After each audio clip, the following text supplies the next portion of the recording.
I mean, I know last time I would always put C9 number one, but and this time also. I mean, so this is actually unbiased.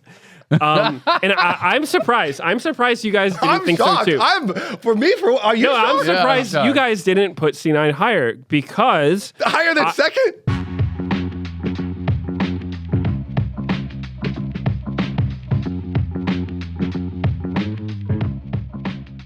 Hello and welcome back to the Dive Driven by Kia Season 10, Episode number 1. We're back and the LCS is back. That is the best news, baby. New year, actually old us. Old us.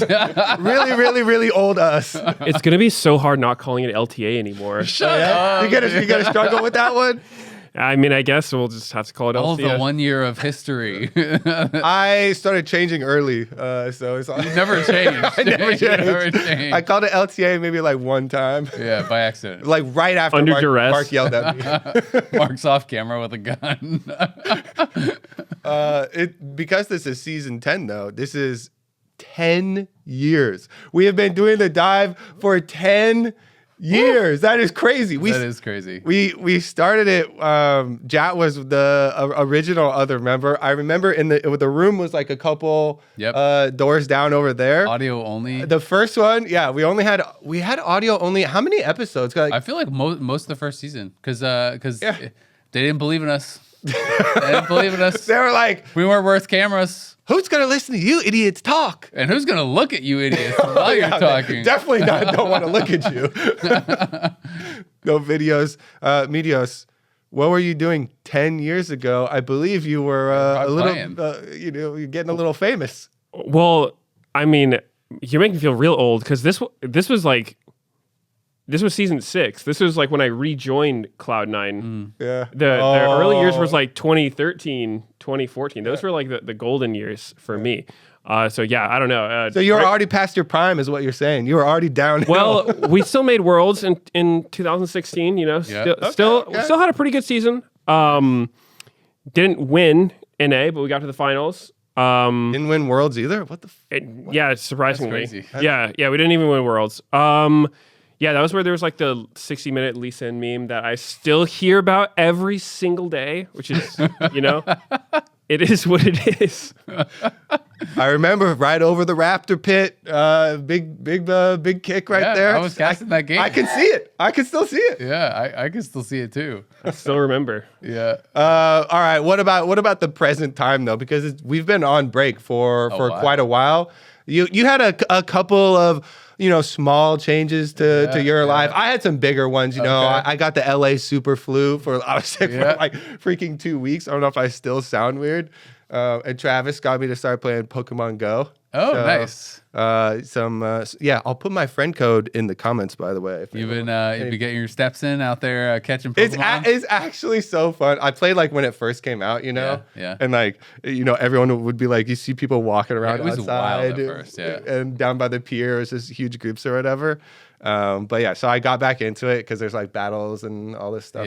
So it's actually super fun. This is totally random, but I remember hearing about how at a certain point, like in some dangerous neighborhoods, when like criminals were camping out on rare Pokemon spawns to rob people who were coming to catch, like, oh shit, a Dragonite spawn. So they'd like go to the Dragonite spawn, knowing that all the idiots were gonna come into like the dark alley or whatever to catch a Dragonite. That's smart. That probably increases the value of those Pokemon too. Knowing how hard it is to rare.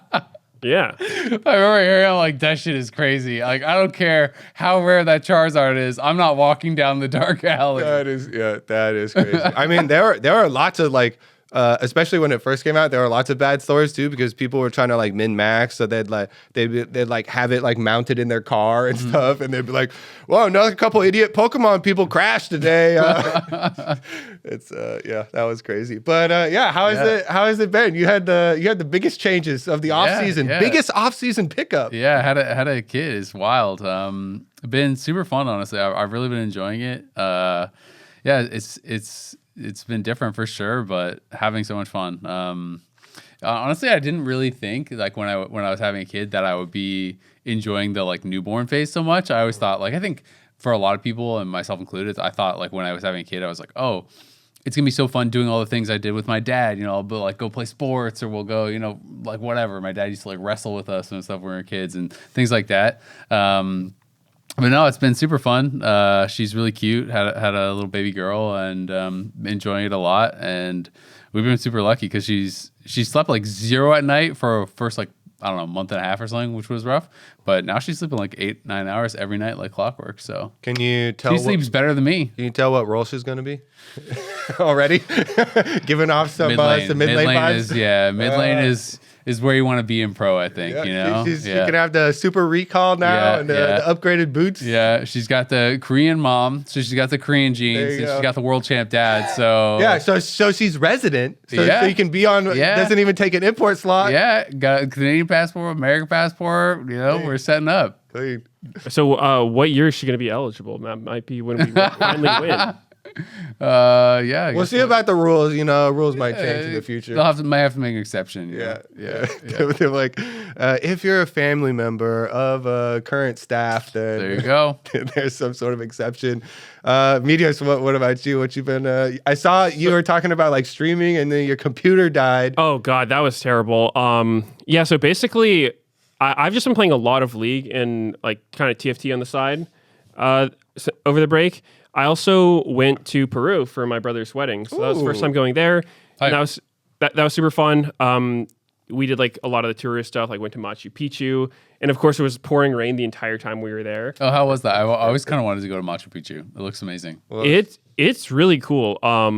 It's very cold when it's raining. But as far as the actual just like seeing ruins of this like city from the 1400s, whatever, it's crazy because it's still like, obviously not completely intact, but enough that you can tell like they have all the buildings and whatnot. Like you see how the town is divided and all that stuff. It's a pretty cool experience because it's actually it's such an effort to get there to the actual Machu Picchu. It's like we flew into Lima, which is the capital, and then from there you take another flight to Cusco, and then there's like a 2-hour bus ride into a 2-hour train ride to the city of Machu Picchu. Then there's another like 45-minute bus ride to actually get to the ruins. So it was a really cool experience. I went with my dad, and it was sweet. It did kind of slow down my League climb, and then like because I really was trying to get to Challenger by the end of the season, and I was making like really good progress. I was like 10 wins away or something, and then I traveled, and then when I got back, I had to go to my mom's for Christmas, and part of me was like, ooh, how bad would it be to skip that? Like, I really want to grind League right now. But yeah, I figured, probably not worth it. Yeah. So I made the mistake of taking my computer to my having mom's. A family. Both distracting you from the grind. Both of those. So I tried bringing my computer to my mom's, and apparently, like bringing a computer on a road trip just didn't end too well for it, and it just started like chain crashing afterwards. Well, now you're screwed because RAM costs like $5,000. So now you're going to accrue generational debt. I bought a new PC since then because I spent an unreal amount of time troubleshooting. It was like every possible thing you could try, like reseating everything in the PC, like reinstalling everything on the computer possible, trying like all these different monitors, monitor cables, whatever, like legit anything you could think of. Didn't work, so I just ended up buying a new PC, which has actually been really nice because with my older PC, it would sometimes get kind of like choppy, laggy when I was streaming League, but now it's like I can play perfect frame rate. How much did your new PC cost? It was like $2,000. Oh, people have been telling me that they're like insanely expensive. It's the RAM. The RAM I've seen, but I've also seen like RAM and graphics card. I think anything that is used for AI is like double the price, basically. Yeah. I mean, it's the RAM thing is like completely tragic. Isn't RAM like 5 times the price or something? Yeah, it's crazy. And I heard the graphics card prices are also going to be going up a lot. So I figured I'm like, all right, well, it is expensive, but I kind of need this. So kind of need this.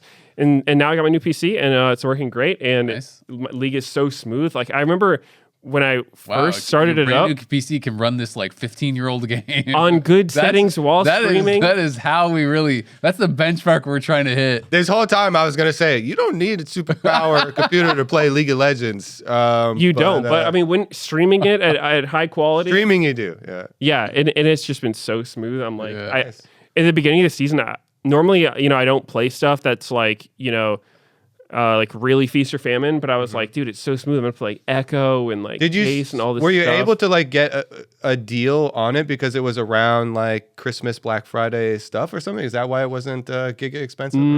I don't know if there's anything like that. I think it's probably still similar price for people looking to get that. That's sick. I played a lot of League also, and I had started playing a lot more flex queue, so I was spamming top lane. I don't know if I looked at your account and you're spamming, Volibear and jungle, and you're just like spamming jungle. But playing top lane right now is actually so fun because junglers, I feel like as long as I can get like an early solo kill, then most junglers are like scared to come top because they know I'll like kill them and 2v1 them. I go Renekton Ignite only every single game. It's actually been so fun with the top lane quest and everything and trying to min-max that. Oh yeah, I mean, top lane is in a really interesting spot because like my personal climb this season, I've been getting absolutely terrorized by top laners on both teams. Because I guess it's like the lane is so snowbally, so people are a lot more prone to give up if it's not going their way, right? So it's like your top laner gets solo killed once, and it's like, oh, there go all his items. Oh, and he's following me around in the jungle. It's happened a lot. A key part of my strategy is to type in all chat to them. As if I solo kill their top laner, I start getting it. Like I don't say stuff that's gonna get you flagged. It's just like super like low key, flame to like get their enemy team mad at each other, and start blaming their top laner and blaming their jungler and stuff. When my jungler ganks, I'm like, oh my god, it's so nice to have a jungler that ganks top, stuff like that. Full on instigating. That's good. It's proven strategy. Yeah, I mean, it's crazy though. Like you'll have an Ambessa who solo kills a couple times, gets the turret, and then the thing is, what I've noticed is as soon as somebody gets the first turret and they have that massive lead where they're like 4 levels up on you, and I'm like, dude, we can't even 2v1 him. I don't even think we could 3v1 if our mid laner comes. Like this guy's just gonna kill all of us. And then he just takes the tier 2 as well. And next thing you know, he's 6,000 gold up on anyone else in the game and just completely running away with it. So I think it's really cool if you're good at top lane. It probably makes you feel like you have more agency, but on the flip side, if you're like on the receiving end of that, it feels pretty bad. Yeah. I was gonna say because I always play filth when I play with my friends, which usually means I play top lane because none of my friends ever. Oh, it's more than support now. I would say so. Yeah. And the thing, like, I do think that top lane is stronger, but I will say it's super fun when you have counterpick. I would say it's even less fun than before if you don't have counterpick. Yeah. And especially like I like playing a lot of like scaling champions and stuff like that. It's like really you should just be playing like the safest possible blind picks if you're blind picking, because if you play something like even a little risky, now not only are you playing against like Teemo or Quinn or Vayne or whatever, they have double combat sums too. And then you can't even just like hold out and be like, but like later I can play the map, because also they get TP for free, right? So it's like I feel like the counter picks feel much more extreme, which I think is why it feels so snowbally and why people probably want to give up more, where it's like, all right, yeah, sure, let's play a Nasus game. Playing against, like whatever, right? That kind of stuff happens more. If people ever do like a non-safe blind pick, I think it's really hard to play into some of these matchups. So what I've been doing after I get a kill and a couple of turret plates, I go proxy, even with just Renekton, because if they come chase you proxying, they don't get top lane quest anymore. Yeah, beyond a certain point. You get deep, and it's like I always just go to kill their jungler if they try and gank me or whatever, and then you can get triumph off the kill on the low level jungler stuff and like 2v1 them, and they're not getting quests completion and stuff, and it's just like, oh my god. It's interesting. I mean, I honestly really like the game. I'm like I said, I'm playing. Or I'm wanting to play less top lane, but I'm having a lot of fun playing it. It's interesting because I definitely think everyone is talking a lot about top lane being so strong in solo queue, but pretty much all the pros I've been talking to still think the game is all about mid lane and bot lane, and that it's like really mostly about you having a strong bot, you support your jungle, unlock mid, and then they move to sides and whatever. But it's like, people think that the game really is still decided around bot lane, which is interesting because I know, at least my impression is online, people really were kind of like hyping up top lane and ADCs are saying, we didn't really get anything. We just got a slot, but you never get to use that. But it does still seem like the increased gold generation is pretty strong. And I feel like supports have more options as far as playing some of the damage dealing supports too, because you just have more passive gold, right? Like it feels easier to play like a Zyra or a brand support or whatever. And like a Braum. Yeah, or anything that can build Bandle Pipes, which is actually the correct option. Have you tried, as far as damage supports? Because I the other role I was playing, I played Bandle Pipes Ash. I did Bandle no. Pipes Zillion. I played Bandle Pipes a Braum. decent amount Bandle of Pipes AD carry. No, it's if you play the what's the thing that like starts healing? It's like the tier item. Sword. And the sword and you get the echoes of Helio with it. Yeah, diadem. And because it's like based on the damage you do. So I was playing with someone that would like play a mage. And so then you would do so much damage that it would proc off of the little bit of healing usually, but it would proc your echoes of Helia. Mm-hmm. And she was like full healing me while she's like playing Brand and like it cast Pyro on them and stuff. And then like I'm getting full healed and they're just getting destroyed and stuff. I thought that was a fun little like combination. I've seen it. I don't think Azap came up with this. I think I saw him tweet that he was copying it, but it was like that sort of the Dawn or the hell it's called, that combo that you're talking about. And he's playing Vel'Koz with it. And yeah, it's like you play damage, you full combo and you're just like healing your teammates to full while lasering them with your ult. Yeah, it looks comical actually. Yeah, it's pretty funny. It's interesting though because I feel like most of the items, we were talking about this earlier, but most of the new items feel pretty niche. Like sometimes they can feel kind of strong, but I can't even think what what is the item called? Is it Hex Optics or is it the Fiend Hunter bolts? The one that like Fiend Hunter is when you pop it, you get the guaranteed crits. So Hex Optics is the range. Yeah. So Fiend Hunter on Twitch, I've seen that like a couple times. I'm like, oh, that Zeri and really Yunara strong. Like there's a couple champions, right? But like generically, it feels hard, I think, for the ADCs to fit in a lot of these items, right? Where it's like, pretty much everyone is kind of like going, either you go like SS3 first or whatever, or if you're a crit, you're always kind of like need a certain set of items, right? And it feels hard to like fit these in. Where I'm just like not really seeing people build them that much. Where it feels like okay, you have like pretty much everyone is going to go like the same kind of like first item rush items. Then you kind of need a Zeal. Then you want an IE. Then you need your Last Whisper. Then you want Lifesteal. It's kind of feeling like at least how I'm seeing. People are experimenting with them a bit, but I guess I just feel like it's hard to see some of these items fitting in. The lifeline item for tanks, I've seen people use it a little bit, but it doesn't seem like that strong. Oh, that thing is straight goofy on Rammus. Dude, and singed. That thing is actually giga. Yeah, because But again, it's like scaling, so specific. That one's super generically because you have so much armor and MR on those characters. Yeah, it's like the heal scales with 250% of your bonus armor and MR. So it's like, okay, champions that just have some insane steroid for that is just going to get crazy value. It would be hard to do, but like if you had Aftershock and you like proc it as that goes off too, you'd get a bigger heal. So there are some pretty interesting usages for it, but yeah, I mean, I think generally it's kind of a whatever item because it's similar to Sterix, right? Because like I've been spamming Volibear, so like I'm kind of cosplaying Kobe right now since Dusk and Dawn, ridiculous Dawn item. Is the actual god item. Like, I don't know. I feel like so many of these of the new items are actually really fun to cook with. But Dusk and Dawn, if you are an AP champion and you have a passive, you should probably try this item like Echo, Diana, Gwen, Volibear. Just insane. Have you seen with the this phase thing. rush Tom Kench stuff? Yeah, I saw that. The kidnap Tom Kench is actually just so hilarious. Yeah, really funny. This item, the reason I didn't start spamming Volibear again instantly is because I was like, oh, this item's for sure getting nerfed instantly. It's like 5% win rate higher on most of these champs that use it than any other item. But I've looked at the patch notes. It's not in the patch notes. I was like, all right, I'm getting in there. It's super strong. I think the only issue I have with the item is the build path is kind of terrible. It's like, it's like Blasting Wand, Kindle Gem, Sheen, Dagger, which in itself isn't horrible, but then like in the early mid-game fights where you're sitting on components, it's like, okay, I just did my full clear and I'm backing it. It's like, what do I want to Volibear? A Blasting Wand or a Kindle Gem? Like, Sheen is not a good first item to buy on junglers. And then you're competing against people who have like Tunneler or stuff like that. So I think the build path is probably the biggest weakness for it, but it's still fine. You just go like... Are you going free boots secondary? Yeah, I've tried a bunch of stuff. I like the free boots, so you just can like rush. That's what I've been doing because I don't want to spend any money on boots. I just put everything to try and get Dusk and Dawn as quick as possible. Yeah. That item's great, and then like the Navori interactions with him are just go absolutely crazy.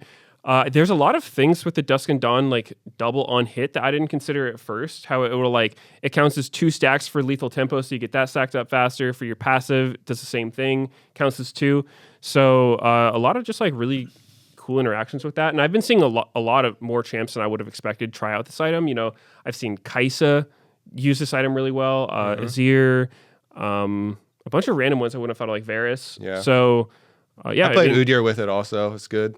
Oh yeah, I haven't seen that one yet, but I totally see it. Yeah, pretty much anything like you can abuse the passive. I've seen people try it, like on Vayne. I know, so I saw some people. The Tom trying. Kench one's too funny. The Tom Kench one is really funny because it's Q auto gives you full stacks, and then if you Q auto ult that procs phase rush, so then it removes the slow. For people who haven't seen this, it's you can basically like eat someone in the middle of the lane, and normally when you eat them, it's really you move really slowly, but because you proc phase rush, it removes that slow or mostly, and you can kind of like just zoom under your tower and spit them under your tower. It's I feel like the first time somebody probably plays against this, if they've never heard about it or seen it, they're just gonna crash out so hard. Like it's actually you could be in the middle of the lane and just get pulled under his turret. It's so funny. I actually, excuse me. Yeah, I still have some of the gook left over from just don't goop us, buddy. Okay, Zach. I hadn't been sick. I haven't been like sick like this in forever, I feel like, but I forgot to get the flu shot, and then I looked online too, and they were like, "Oh, it's in super flu in LA," and I was like, I got the it shot. checks out. I'm safe. Yeah, I had it for like 2 weeks, but yeah, I know. I actually feel like the cooking with the new items has been fun. You know, there's been a lot of people with like Essence Reaver. Base things, or some people trying some Storm Razor stuff with the move speed, especially on champs like Aphelios or something that can really benefit from move speed. So I honestly I think it's been pretty fun. Did you see the sneaky clip with the Hex Optic Caitlyn? So I don't think so. It can bugged, stack. right? No, it's not bugged. I mean, well, I don't know if maybe it's a bug, but it stacks with the extra range from Caitlyn trap. So he was playing Caitlyn with Hex Optics. Someone stepped on the trap. He didn't use the auto on the trap though. He killed him with Q. Yeah. And so then he still had it for after killing someone, the extra range. Shot it for like a Hex mile Optics. away. It was the funniest thing I see. I was like, legit, there's so many like random clips this season that are goofy as hell. Like Tom Kench eat ones, Caitlyn with Hex Optics like 10 billion range or whatever auto. The healing damage one that I was talking about where the bars are just going crazy. I feel like that's kind of what I want out of like a new season. Like we don't have preseason anymore, but this is like it's preseason vibes, right? One thing that I really like about this new season, when we're talking about like stuff that was removed from last season, like the big ones like Otacon's gone and all the flowers. And one kind of issue I always had with last season was the way that the flowers, like I thought the whole idea of like picking up flowers and stuff was kind of cool. Spawning around like Otacon and where fights were. Picking them up was fun, but the actual stats you got from them were so strong, especially once you killed Otacon. And it was kind of like this invisible thing where it made it a lot harder to judge how strong champions really were, right? It's like the amount of damage you do on a certain amount of items and levels is going to be way different if you have 50 petals or if you have 0, right? Yeah. And so I think that being removed adds a lot of like clarity and makes it more intuitive for how strong champions actually are, because you don't have this just like kind of invisible giga power like slapped onto champs. My other big thing with this new season, at least from jungle perspective, I don't know about you, but my priority on grubs just plummeted. Like they nerfed the gold and experience on them, and I'm like, okay, well, like it's nice for my laners to be able to get turret plates a little bit more with the buff. But I value dragons way more than grubs now. So I tend to play a lot more towards dragon side because they also increase the gold and experience that I'm getting from dragon. So I feel like it made it a little like more lopsided now. Last season, I actually liked that. I could play either side really well depending on lanes and stuff. But now I feel like the rewards of dragon is... I just think bottom side of the map is more rewarding now, which is an interesting push-pull because in solo queue, top lane, we were talking about, how volatile it is and, how a lot of solo queue games, they can like run away with experience advantages. But there is a drawback with top laners like power being inexperienced, because if your top laner ints after being ahead, you give a lot of comeback experience to the enemy team. And then it's just like they kind of like slingshot up levels. And so on it's like rage inducing, where you're like, man, how come when the enemy top laner is ahead, they're just level 20 in my face, just blasting my whole team. And when my top laner is ahead, they go give off this slingshot bonus experience after like one in play or whatever, and then the enemy team's now like slingshotting ahead. And yeah, it's crazy. And I feel like I've benefited a lot because like my two most played this season have been Rek'Sai and Volibear, and both of them are just very good at killing people that are overextended. Because once you get like Dusk and Dawn, Navori, Volibear, I can be a few levels down in their top laner and still beat them, because like that combo is just crazy. Like it's so crazy once you have it going. If you're not behind, if you're behind, then like you're gonna have bad games. You can be squishy and like get bursted. Oh yeah. But like 1v1s and stuff. Yeah, it's really like I'll just go up against an Ignite Mordekaiser who's like 3 levels on me and still win in his Death Realm, just like spamming W on him. So it's been a lot of fun, and I'm always sitting there when the game's going bad. I'm like, all right, I need their top laner to be a homie right here. Like, come on, just give me the like the level injection. Let me solo kill you, that kind of stuff. Yeah. So that has a really interesting dynamic. It's like, because the way kill XP works in League, I think it's not super obvious for a lot of people, and it's one of those things where you kind of have to like, if no one's told you about it, or if you looked at the wiki, you wouldn't really know. But it's like shared kills don't give that much XP. It's a lot less, but a solo kill gives a ton of XP, and for each level they are above you, it's increased by like 20% or something. So if you solo kill someone who's 3 levels on you, you're probably getting like about a level or more of experience from that. So that is like a huge boost if you can do that. Yeah, it's definitely big. What was your take on the Grub situation though? I don't know if I overreacted, but I saw those changes and I was like, well, screw Grubs. I'm going Dragons. Yeah, I don't totally have a strong opinion on it either way, as far as like if I value Grubs or Dragon more. Initially, I felt like Dragon was really hard to kill, so I was kind of staying away from it. What I was gonna say is it's supposed to be a lot slower. Well, yeah, the later ones are for sure. So one weird thing with Dragon is before last season and for like all the seasons, it was like the first 2 dragons weren't that hard to kill, but then as soon as the rift changed, the dragon would have like 50% more health or whatever. But now it doesn't. It still just has the same amount of HP. Even just the elemental drakes have 35% more effective HP though. And I think the biggest thing, like the more HP to me at least on the first one, I don't feel it. I still kill it really quick because they increase like your pet damage is a lot right now. To me, the thing that slows me down and makes it a slog is the later ones, because the stacking buff for every every dragon that you have, making it harder to kill the next ones. Yeah. That one I really do feel, and I'm like, all right, I don't take the later ones unless I like gank a lane or something. I kind of like that change. I don't know how you guys feel about it, but I feel like when you're already losing and the other team gets soul, like I just want to FF, right? Like immediately get me out. It feels like there's no point in playing. And so I kind of like the idea that they can't just like insta one shot it, right? Because like when you're already behind and they're the ones starting to soul and stuff, it's like you have to go through your jungle and it's all dark. You have no vision. It takes time to get there. So I like the idea that you have at least a chance of having enough time to maybe get there and contest. You're probably screwed anyway, because let's be honest, if you have no vision and they're already on soul, it's probably pretty bad. But I do like the idea that it's not just like an insta one shot on spawn. It takes a little bit longer to kill. Because it feels like it gives you more of a chance to respond, because Dragon is just not dangerous at all to take, unlike Baron, where it's like you start Baron, there's a lot more risk associated with it.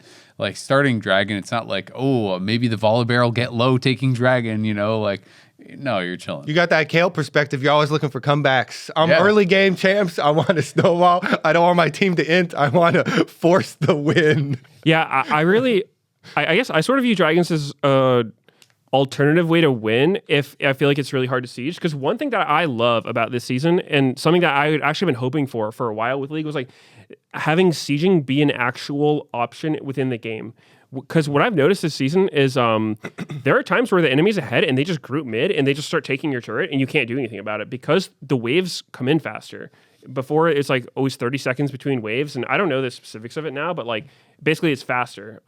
There's 2 breakpoints where it gets fast. Yeah, I don't remember the exact. The other at 14 minutes, it's 25 seconds. At 30 minutes, it's 20 seconds. Yeah, that's So you can kind of just do this unrelenting siege and actually get somewhere, especially for the Nexus itself. One thing that I think before, like since the beginning of League, I feel like it was always a really troll strat to try to end if they have both Nexus turrets. So like just pushing down mid with a super minion and trying to end was just actually ridiculous to do. But the Nexus turrets are paper now. Like you can actually just end in front of them and they have to fight you, which I think is really cool for the game because a lot of the like drawn out stalemated games where it feels like it's super formulaic. It's like, it's not worth sieging. Let's just, press tab. What's the next objective coming up? Dragon. Okay. Grubs, Dragon, Herald, Baron, Otacon, whatever. That was last season. And I think a lot of players in solo queue are still kind of in that mindset, which I think has been probably the biggest change for this upcoming season, which we'll probably see in Pro, is that I don't think that's the right way to play anymore. I think it's totally fine to give some objectives and just like push lanes and take plates, because especially when you get to a tier 2, you can take those first 3 plates so quickly because they changed it from being like every plate is even to the first couple ones die really quick and then the last 2 take a lot longer. So I think just sieging and keeping the lanes pushed is a lot more rewarding than it was before. They also added like those little Demacia crystals, which is like a lot of dopamine to just walk up and hit the turret and break those. So I think that's better. And the funniest thing for me, well, sometimes funny when it's not happening to me, is people love hitting Baron at 20 minutes because they're used to Otacon. They're like, oh, press tab, here's the objective, let's go hit it. And Baron spawns and they're like, let's go hit it. I'm like, dude, we don't have a Kai'Sa on our team. Like, we don't have an Azir. Like, that thing's not dying. And people will just want to hit Baron, and Baron destroys you. If you try doing Baron and they pull up, like, you're just going to get wiped. I don't know if he's more dangerous than before, but he is. The magic shred, I think, is stronger than and he does more damage. They added it so it shreds literally everyone in there now too. So I feel like taking Baron if the enemy team's around is just a terrible idea.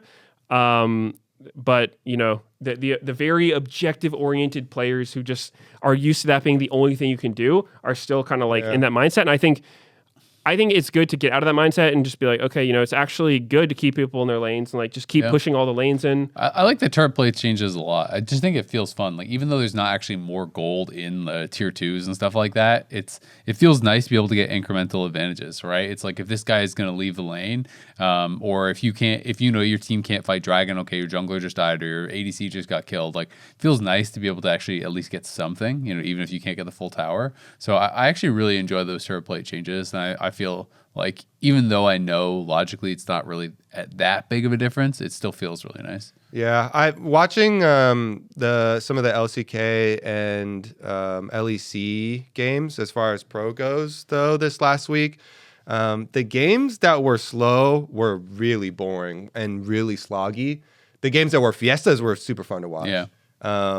But I felt like I was either having a lot of fun or I was really bored and not having much fun at all watching. There's no Otacon for people to kill themselves at. Well, some of the other things too, like they straight up just reduced the rewards. Like, I like that they made Baron more dangerous, but they also reduced the golden experience for it also, and for Elder Dragon. So they reduced some of the like rewards of some of these game-ending buffs. Mm-hmm. And so watching some of the games that stalled out, it's kind of to me, I like games that go late and there's tension, because it's like, oh my God, it's so stressful. Who's going to win this Eldritch fight, or who's going to win this, or who's going to win that, to be able to like backdoor or push for a base race or seeds or strong split pusher. But the ones where you already just know who has the advantage and should win and is going to win, and then you're just watching it for 10, 15 minutes, those are the worst games, and play out, to me, and this is only watching a smattering of games over the first week. Maybe I hit a lot of duds or whatever, but it did feel like it indexed more into that.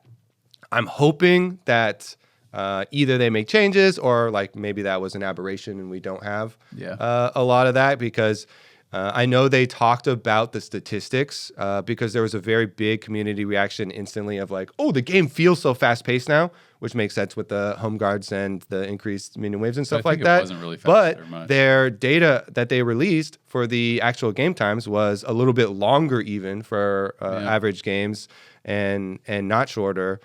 And to me, if you're just like, well, the data looks good because it's about the same and even a little bit longer. But if the feel is boring, then that's not good. And honestly, I thought it wouldn't even be a bad thing if the average game time did come down a little bit, because there's a lot of people that like can't fully commit. A huge block of time is something that's kind of interesting with League. Yeah, I think, at least from my experience playing, I've played like a pretty good amount of the new season so far, is that I think the average length for me is a little bit longer, but I will say that I think there's less downtime, because kind of what I was mentioning earlier, like the objective to objective gameplay before would be like, okay, we took Dragon 4 minutes before the next thing happens. You know, everyone's just kind of chilling. But now, like with faster minion waves, with home guards, everything, it feels like there's always something to be doing. And so I think that's really cool. Also, the one change we didn't talk about was like the crabs are worth so much for junglers. Like they were already good, and now they're even better. Yeah, they're worth dying for now. I'm in there. Always have. I flash for those things. Blabber stocks going way up. So crabs are super impactful. Oh, one weird change though, which I feel like didn't get talked about a whole lot, but it's like the reduced gold you get for repeat kills is one of the weirdest things in the new season. It actually pissed me off. Literally, even the second kill on the same guy. Yeah. It's like I'll say their bot lane got 2v2 killed, and then I come for the regank because I have no summoners, and it's like 130 gold for the support. I'm like, dude, that's like a camp, and the assists are going to be even way less. So I don't hate it in a sense, but I feel like it should be more obvious that that's what happened, because right now I'm just surprised. I'm like, why am I getting 100 gold for killing this guy? It should say what they're worth. And I think also it would probably make people feel better. Like if you're feeding to when you die, be like, yeah, the opponent got 100 gold for killing you. Because to me, I'd be like, haha, nice, dude. Yeah. Nice. 5th gank. Good job. That's worth a lot. 100% agree that transparency would be way better. It's on like Swift play. Have you seen it in Swift play? Yeah, they have the little minus things. Like there should be a signboard up there. It does a lot of things, like you're saying. Like you can feel better about it. I'm worthless. It can be like a signpost, post-it note of shame or whatever. People, I think it definitely should be more transparent, especially because it's so drastic. Personally, I don't think it should be so drastic as far as literally the second kill that you put on somebody. Maybe that's like greedy because I'm like, Ignite trying to snowball, solo kills or whatever now. And now it's not worth it for me to try and tower dive the second one, because if I trade kill, it's actually terrible now. Yeah, it's definitely weird, but I feel like just for a mental comeback mechanic for the team, it would help them, especially like if your teammates like, oh wow, my Mundo is 0-10 now. If it's just saying in all chats, just like, yeah, they got 50 gold for that one. Like, I'm not going to be as mad at him. I'm like, okay, that's cool. Like you gave him a cannon minion. It's really funny. And my Flex Q team, they do not watch the dive, so it's fine if I say this. Like everybody watches dive, Kobe. There's varying. Actually, that's true. There's varying levels of skill on our Flex Q team, and it actually is. Like I literally was like, oh yeah, it doesn't matter if he dies anymore because he was already like 0-7, 0-8 or whatever. So that it actually does help in situations like that where you're protects your mental. You're trying to carry someone, and you're like, whatever, it doesn't even matter.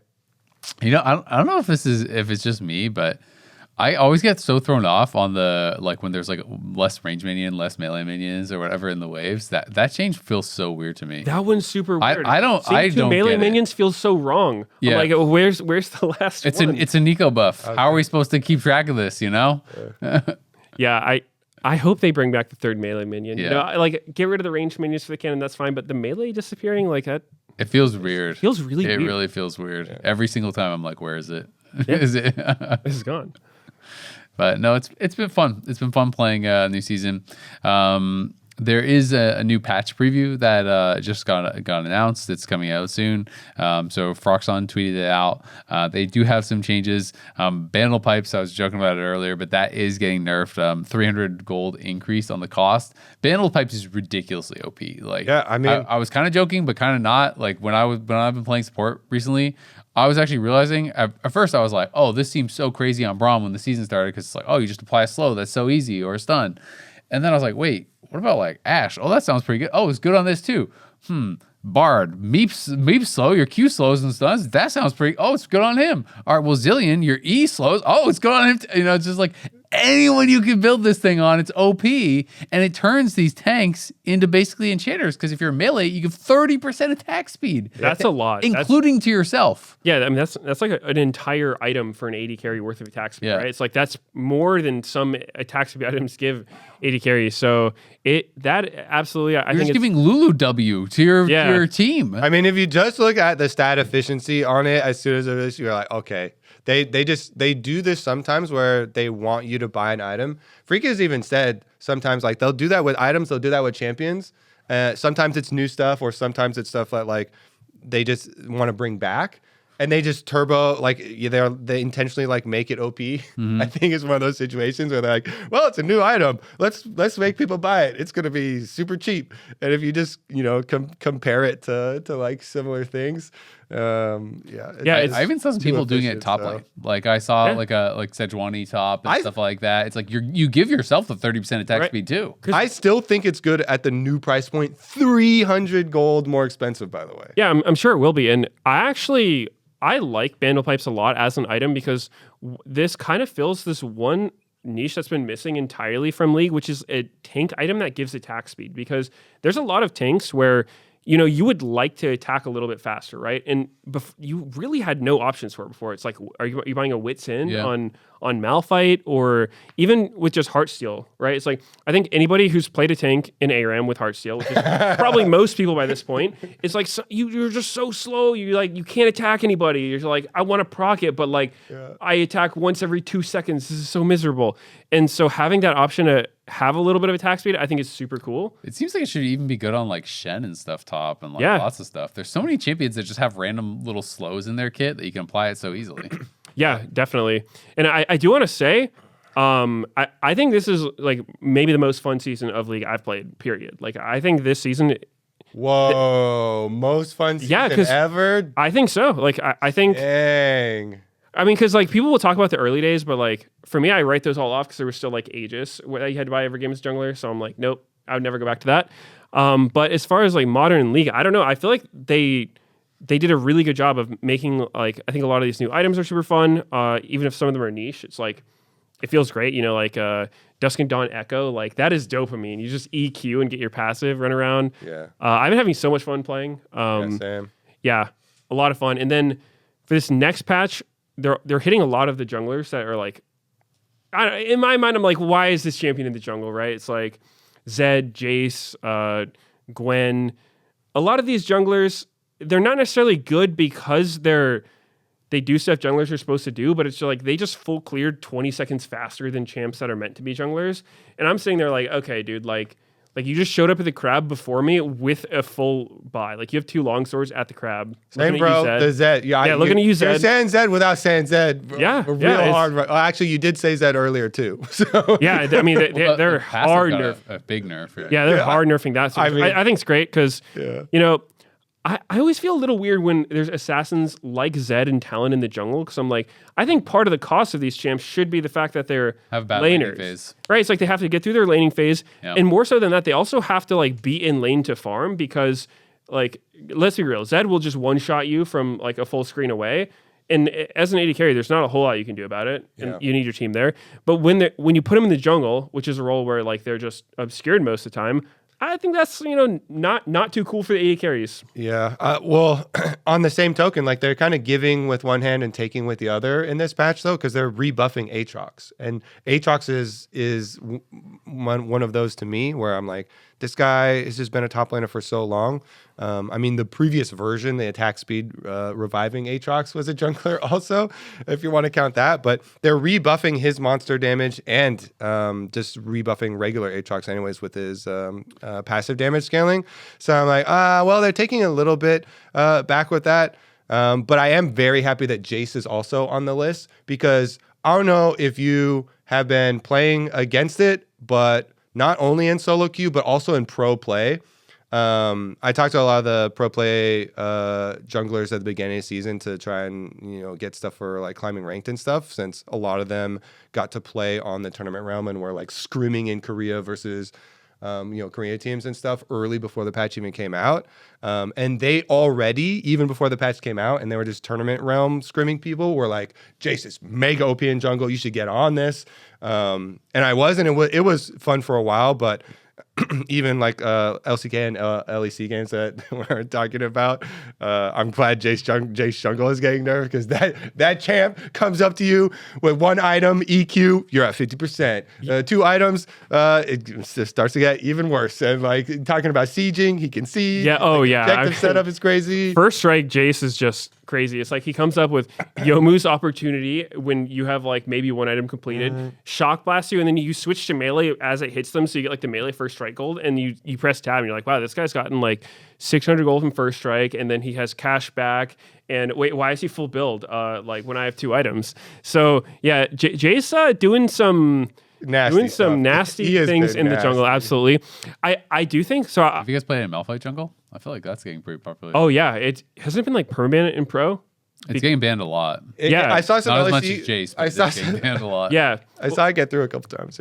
Yeah. Malphite, super good. If you want to play it, ban Silas, because you don't want to give Silas that ult. But yeah, it's really strong. It's really boring though. Like I think the main problem with it is it's so boring to play. You're like Nocturne, but even more so. It's like you can't do anything but without your ult. It's like, hey man, like I really need some pressure up top. I'm like, what do you want me to do? I could go throw some mud slap at him. I can throw a Q at him. I can walk at him intimidatingly. Like I can flash auto perhaps if that'll be enough for your lane. So yeah, he's strong, but he is so boring. Yeah, one that I'm happy about, just as like a selfish, literal North American solo queue thing, is you're climbing pretty high now. Have you played against Pentalus? Not him specifically. I've actually haven't run into that much Nunu. He climbs really fast, so maybe he like outpaced. But like Nunu, I'm happy to see these Nunu nerfs. Because I feel like North American solo queue, especially, for some reason, we have a lot of Nunu, junglers or whatever. And this champ is just like, your laners start like pinging you when they got snowballed at level 3 and level 4 and level 5. And you're just like, what am I supposed to do about that, bro? I warded his raptors. Like I'm at least like invading and warding and stuff. And they're just like, I got snowballed. How come you're not snowballing their mid laner? I'm like, I will say, playing mid lane against Nunu, normally when I play mid lane, I'm like, mid lane is so easy compared to top lane. It's so hard to die to ganks. Big ass snowball in the head. Then this guy's just rolling snowballs every 2 seconds. I'm like, is he even doing camps? And then you look and it's like, well, he still has as many camps. Here he is again. Like, yeah. So you start pinging your jungler too. I'm not pinging. I'm a positive gamer, but I'm thinking in my mind, I'm like, what is my idiot jungler doing? He's down level. He's not even ganking. This guy just feels like he's just rolling in a circle around mid lane over and over. Yeah, dude, Nunu has one that. It's actually surprising to me because I don't see him very often in my games. But like when you look at the statistics, he's just wildly ahead of everything else for win rate. And then Rammus too in the jungle. And so I've tried both of these champs, and when I play him, I'm like, how is this champion good? It takes so long to kill a camp. Like, don't try to kill Gromp as Rammus. It's just it won't die ever. Here's what you do. And with both those champs, it's the same thing. And we actually didn't even talk about this because there's so many things to talk about. But with the new season, the new home guards are one of the most OP things about the new season. New home guards are insane. So when I play either Rammus or Nunu, anybody who rolls, you just home guard down the lane. Roll type champs. I'm literally like, you go back, your home guard out, you start your snowball while you still have the home guards in lane, and you're just giga speed. The new home guards absolutely broke the hell out of Nunu. And to a lesser degree Rammus, but also Rammus. Rammus had a couple things going for him because he had individual changes. I think the health protoplasm, whatever that super cheap item, the lifeline that thing was mega OP for him. The home guard things is mega OP for him. So there are definitely multiple things with those champs, but we didn't even touch on it. I love the new home guards. I abuse that all the time. Like I recall so much more now, just straight home guard down lanes. Yeah. All right, well, we're going to talk to a quick break before we get too in the weeds, and then when we come back, we're going to talk about LCS, our power rankings, and much more. We'll see you soon. When we set out to build the next generation Telluride, we challenged everything, pushed harder, went farther, much, much farther. Because that's how you take great to greater. The all-new Telluride Turbo Hybrid. Kia, movement that inspires. Welcome back to The Dive, driven by Kia. It is time to talk about LCS, our power rankings. We're going to just rail them off really quick for our individual rankings so people can have the list. Because rail them off? Rail them off. We're railing them. Holy! These power rankings are... We're listing our power rankings quickly and in order, individually. Get there. You could be the first one. You could be the first one in there. Why'd you have to make this a thing, Kobe? You said it. Well, here we go. Railing them off. TL, C9, Shopify, Sentinels. I'm doing Lyon in 5th, which is, I think, maybe a hot take. This is for the Lock-In tournament. And then I have Fly, Dignitas, and DSG. I'm doing, I was a flip between TL and Cloud9, but I'm doing Team Liquid, Cloud9, Shopify, then Lyon, FlyQuest, Sentinels, Dignitas, and DSG. Our bottom, our floor, our consistent floor.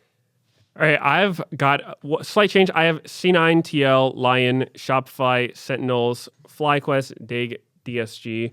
And I mean, I know last time I would always put C9 number 1, but and this time also. I mean, so this is actually unbiased. And I'm surprised. I'm surprised you guys didn't think shocked. so too. I'm surprised you guys didn't put C9 higher because higher than second. Well, yeah, I mean, to me, coming into this season, I think so many teams made roster changes, and so many teams are having visa issues and whatnot. And so to me, I'm like, okay, you have C9 in spring, first of all, it's not even summer. All right, this is like winter, right? I don't know, this is like Lock-In tournament. It's so far away from Worlds. Before spring. Yeah, it's so far away from Worlds. Spring's not even sprung. Yeah, they're going to be... still winter then? I guess. Yeah, so I think they're just the team that looks the most solid because they're not like, I guess they had Loki for APA because of it wasn't really like a performance related thing. Loki left. I heard that they wanted to keep. They wanted to keep him, but he just had like real life stuff going on. Had to stay in Korea basically, and so they got APA. And I think like this team is strong, and they've made the least amount of changes, and they aren't having visa problems, which apparently has plagued a lot of the teams coming into the split. And so I think a lot of the teams are ending up being able to play their intended rosters as the split starts, but maybe didn't have as much time to practice. Meanwhile, C9, they were over in Kespa Cup during December, and they've been scrimming, like boot camping in Korea. So I think even if you just look at like how much time they've had together, like you forget about the org or like their past results or whatever, I think that gives them a huge advantage over all these other teams. Yeah. I mean, that's why I said that it was a flip for me between Team Liquid and Cloud9, because funnily enough, Team Liquid also have a lot of the advantages because they were also over in Kespa Cup. Yeah, we can just start with TL since they are and they also boot camped and grinded super early. So I didn't do so hot over there. They definitely did not have the same results. They did beat Gen G. I think that was like their peak. That's pretty good. I definitely agree with you where it's like, oh, well, the teams that were literally playing a tournament and we're all like boot camping and practicing should definitely have huge advantages for this lock-in tournament. Some of the other teams did go do Korean boot camps to like varying degrees of success, but Team Liquid and Cloud9s were the ones that were literally playing in Kespa Cup and like getting this early start. It's just so different when you're actually in competition and playing, games like that. We were memeing on you for the Cloud9 stuff, but I think it is definitely legit. Yeah, I mean, while TL didn't do well in Kespa Cup or as well as Cloud9 or whatever. The thing is, like, from talking to all the coaches, from talking to a lot of players, like, while they didn't do well on stage, they were destroying everyone in scrim. So I was asked, like, okay, never heard that one before. You can laugh, but I was asked not to say the exact numbers, but like they were slamming all the NA teams that were there, and they were slamming all the LCK teams in scrims as well. So like they had been having a really good time. And I know even more recently, as far as like practice and everything here, I did the draw show, and when I was talking to all the players and stuff that were there for the draw show, literally every player was like, "We just want to dodge TL." Like everyone was just trying to avoid TL, and kind of looking at them as the big dogs. So yeah, they have made changes. Except for Cloud9, they didn't say we want to dodge them. Well, you can see it in their eyes. True. And people were giving credit to C9 too, of course. But also, I just need a small edit because Cloud9 were the ones that beat Gen G in the first game. I remember one of our teams beat Gen G, and I was like, "Woo, sick!" And then I was like, I saw. But then you look at the players that were playing for Gen G. I saw them playing with us, and I was like, "Woo! I don't care." Yeah, it was the off-brand Gen G. Yeah, but yeah, I think they're going to be really strong, and it's kind of interesting because I talked to Spawn and talked a lot about.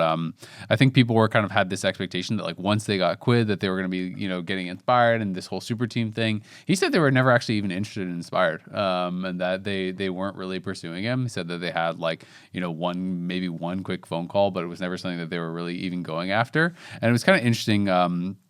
Hearing about Jungle, like the various people that they were interested in, was saying that they were like hoping to even get Blabber because they were saying like, oh, would Blabber be available? Could we get someone like that? And once that didn't work out, obviously Blabber was staying with C9. They started kind of looking at VODs, and Spooks is on the team. They had access to scrim VODs and stuff from him. They had access to scrim VODs from like various other people, and that he was really impressed with Jose and how Jose had been playing. And it's interesting because like I think Jose is someone that people were really kind of like confused on as a pickup. But he was saying that like especially when Jose was playing on the roster with Miru, he felt like he had been really, really impressive, and that he was the only jungler he felt really that like in all the VODs that he had seen of junglers kind of like in NA and in the South and stuff, had actually been doing really well individually against Inspired and actually even like besting Inspired in a lot of these kind of scrims on an individual level. So I thought that was really interesting. He was also talking about Morgan, how they had been interested in other top laners like Castle and so on, but that when they were doing trials and stuff for top lane, they had tried out playing with Castle. They had tried out playing with some other top laners and whatnot. And that Morgan just was like slamming everyone like in their practice and in their scrims and just creating such larger advantages than all these other people that they had played with. So I know I've heard from a number of different people that Morgan has been like pretty incredible and they think like really underrated. I had some people telling me they think Morgan is the best player on TL, which I was very surprised by because I haven't been blown away by him in the LCK or anything. So I'm honestly really interested, based on what I've heard and based on that kind of hype that I'm getting even from the coaches and stuff.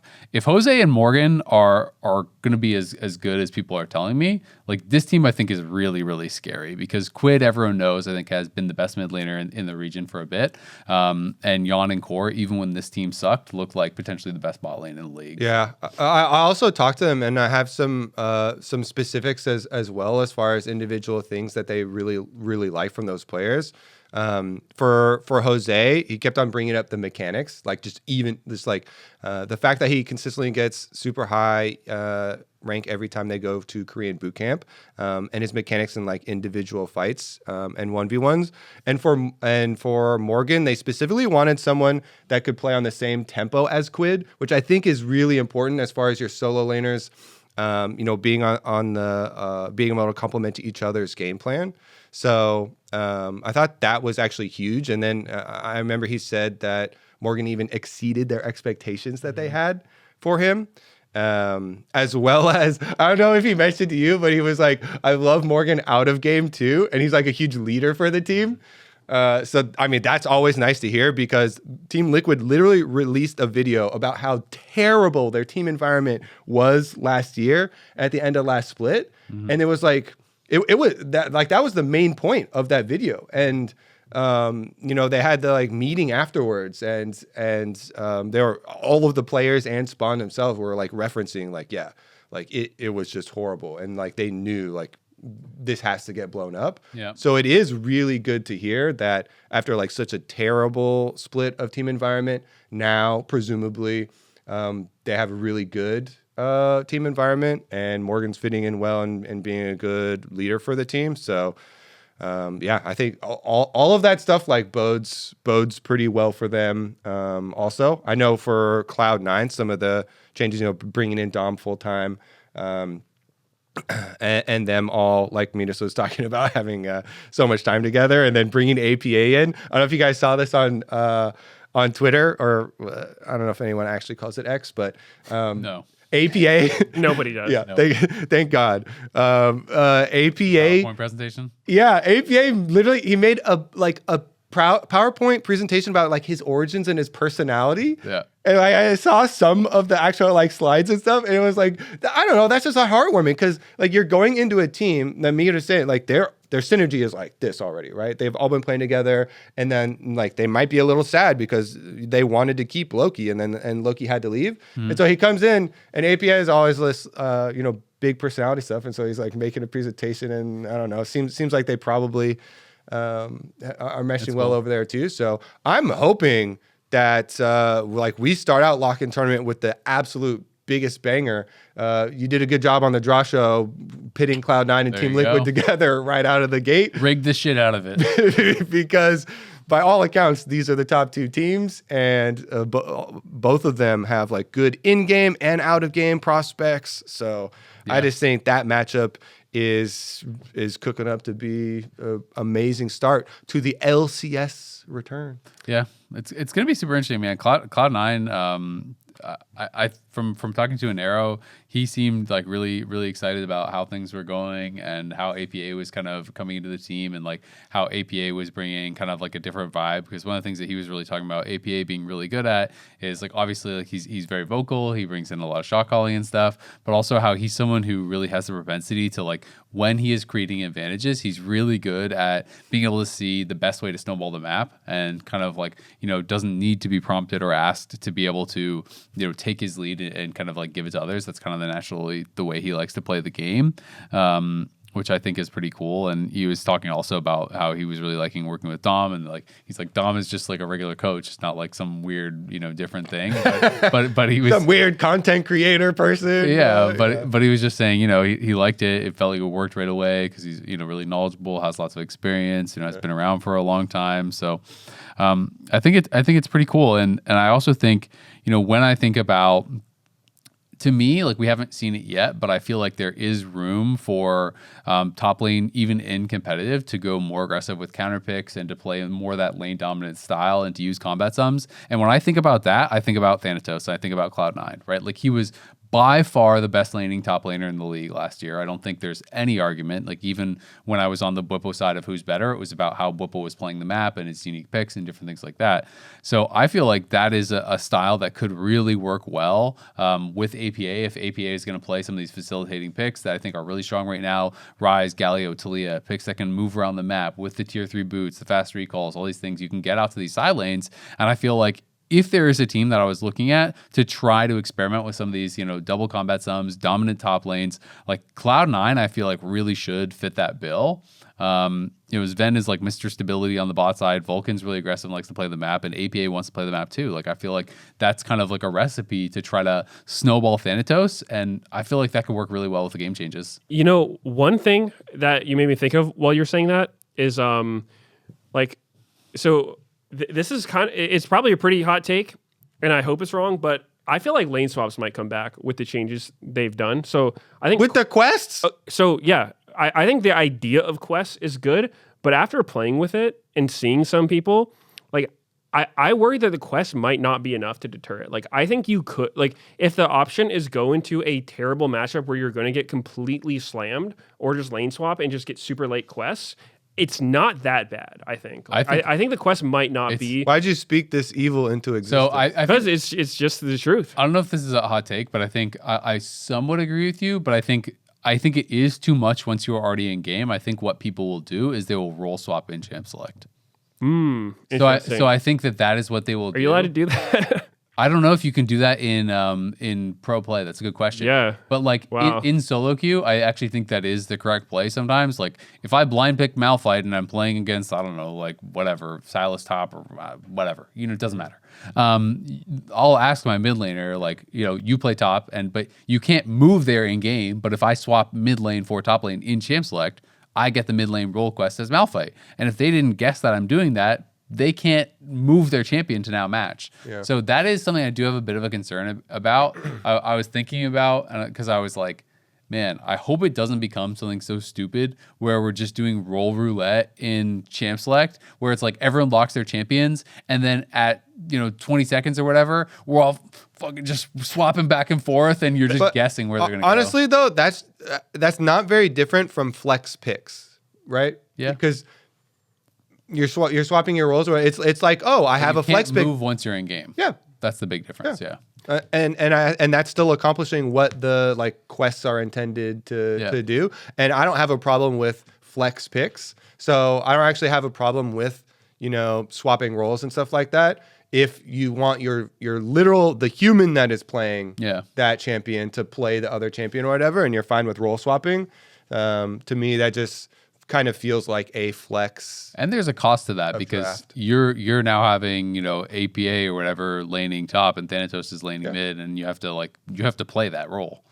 Yeah, and I hope it's not the case. And I will say that I think if it does end up being the case, I think Riot will quests change are I think quests are adjustable enough that's you can increase the reward or make it so I think there's ways to try to deter lane swap. I really like the idea of quests for lane swap, but that was just kind of my feeling because I remember seeing some Twitter posts from Bard and Net. If for people who aren't familiar, they're a EU West player who plays Bard top and doesn't lane ever. They just run around. And I think their post said they averaged not CSing or laning, they still finish their top lane quest before 20 minutes. And so normally early quest is 12 minutes or so. And so delaying your quest from 12 minutes to 19 minutes, I think was his average, which is the extreme of not CSing or laning. That doesn't feel like that big of a deal to me, to the point where you would just endure some horrible matchup. It definitely is a possibility. I will say to take the other side of it a bit, talking to a number of pro top laners, they feel like the role quest is so extreme that in some of the tougher matchups, literally getting the top lane quest completed a wave or half a wave later can get you zoned off the waves and can really snowball the game even in the more difficult matchups, because it's they hit it a wave ahead, they're already 13 or whatever, you're 12 and a half, now they hit 14 and now they're 14 and you're 12 and they're standing in between you and the minions and stuff. So I do think the role quests are really powerful. I would be very surprised personally if in pro people can just ignore the role quest and still have success. I would really bet against that. And if it did happen, I hope it's not the case. I hope it's not the case, but it is a worry I have. Yeah. Back onto Team Liquid though, and the topic that you were talking about with APA. One of the things with the way that APA does play, which made me excited for him joining Cloud9, is that self-admittedly from APA himself, and as well as people that played with him, some of the reason why he did struggle when they had different jungle partners and were changing jungles is that APA for the longest time was a mid laner that plays for the rest of his teammates and does not isn't the shot caller and isn't the one leading a lot of the mid jungle duo. But then when APA had to be the one leading, and they've got rookie junglers coming in, it definitely adversely affected him. But Blabber is the most strong-willed jungle and is always, calling shots and be like, we can fight here, we can do this, we can do that. So I feel like it is a theoretical good partnership as far as APA not having to be the leader of the partnership. Blabber has a very good view of how he wants to play the game and should be able to lead that as a duo. So even if it's not APA playing for Morgan or whatever, or excuse me, wrong team, Thanatos, I think those are going to be the two best top laners. So close there. But even if it's not APA playing for Thanatos, if it's APA playing for Blabber, I mean, Cloud9 was one of the teams doing the Kindred Zillion and, all kinds of interesting combos there. So I'm very excited to see what Blabber looks like, because I remember when Blabber played with Niski, who always played for jungle a lot. Iteration. It was a really good combination. So that's one of the things that kind of intrigues me as far as the play styles just of the players. It's interesting. A few people I've talked to, coaches have said that they feel like almost it's like reverse how people are playing. People always talk about how in competitive jungling you have to kind of like be the team's dog and like, cover all lanes and do all the things for everyone else. And a few people were telling me they think that now it honestly should be almost reversed, that like jungle can become so strong and get so much income in the kind of like current state of the game that junglers, like when you talked about giving up objectives and stuff, because like Dragon's taking longer and whatnot, they're like, junglers should just be like power farming and trying to get to a point where they're up gold, they're up experience, because these champions are no longer just like little weaklings in team fights. Like if you play well, you can kind of dominate. So it'd be interesting to see if they wanted to play more of that style. Yeah, and another thing with jungle this season that, especially early game, the power farming is so important, because one of the changes they made was that it's now 35 jungle trees instead of 40 to finish your quest, but it's still, the first breakpoint is still at 20. So getting that first smite upgrade, it usually happens right around when the first respawn crab is coming up. And if you've been farming nonstop the whole time and you double crab your opponent, you'll have the upgraded smite and they won't. Where normally you'll be like one camp away unless you delay your camp for after the 30-second mark to get like that extra jungle treat. So like that timing is super critical, I think. Just getting, because if you have a 1k smite and they have a 600 smite, like that's not even a smite fight. Like that's just a smite murder. Especially for like taking dragon as well. And usually like that crab or that dragon will also get you level 6 after you get it. So it can just snowball out of control if you are able to just like farm normally. But if you get like invaded on one camp, you get pulled to a lane that's bad for your pathing, like that can have extremely snowball effects on the rest of your game. Yeah, I definitely agree. All right, moving on to number 3, Shopify. There was some mobility here with Shopify and Lyon, but Shopify kind of edging out in our average here. And so it's interesting because there was that Reddit post that was front page that was like 6 of the 8 teams are having visa issues, and Zinie's not here. And Zinie was one of the like most hyped up off-season pickups as far as Korean imports for Shopify. And I talked to Chronicler also, and he was like, "Yeah, Zinie should smurf your league." And of course, slow down there. I feel like people they over exaggerate. Who's gonna smurf our league or not here, come buddy? on, buddy. But to that effect, Zinie was super hyped up, and a lot of the teams did have these visa issues, and as we go through, we'll be catching up. So. They haven't had like maximum practice time together, but Zinie is here because like with it was like 2 hours after that Reddit post where Demonte then posts like a picture and it was like, well, Zinie's here. So I'm very happy that a lot of the players actually will be able to play. Not all of them. But the vast majority. Most of them are just arriving a lot of really them late, but still exactly, play. And so they don't get maximum practice time. But I also talked to some of the Shopify players. And I was like, "Yo, how crazy is Zinie?" Because they also did a boot camp. Yeah. And they were like, "Calm down, he's still young." And so they weren't like I went from like the chronicler feedback of he's gonna smurf your ass to some of the teammates being like, he's still young. So I was like, okay, I temper my expectations a little, at least for the start. Yeah. Because that's based on last season their boot camp that they were playing. Yeah. So it's not like fully, up to date. Maybe he's warmed up more here, but it's always a question of like, how well do you adapt when you're going overseas and you have had visa issues, you know, and he is very young, but theoretically the Shopify teams should be really exciting. Yeah, no, I mean, I think it's really interesting. And Zinie is interesting and kind of unique as a prospect because so like Quid, obviously, he came over. He wasn't super hyped up over there as far as LCKCL prospect, and obviously he didn't have success immediately. But then we saw how incredible he became. Right, he became MVP caliber. 1-1, and then you have guys that are coming over, like Loki as well. It's like Zinie was ranked so heavily above these people as far as a prospect in the LCK, and he was kind of like jailed behind BDD.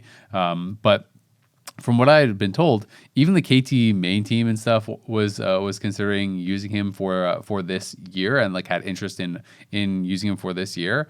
A few different people told me that he had multiple LCK offers from main teams. Like, this is someone who has been looked at as a very top level prospect, even for the LCK, for quite some time. And kind of just because he happened to be on a team behind, BDD, it's like, okay, well, yeah, it's hard to take BDD's spot.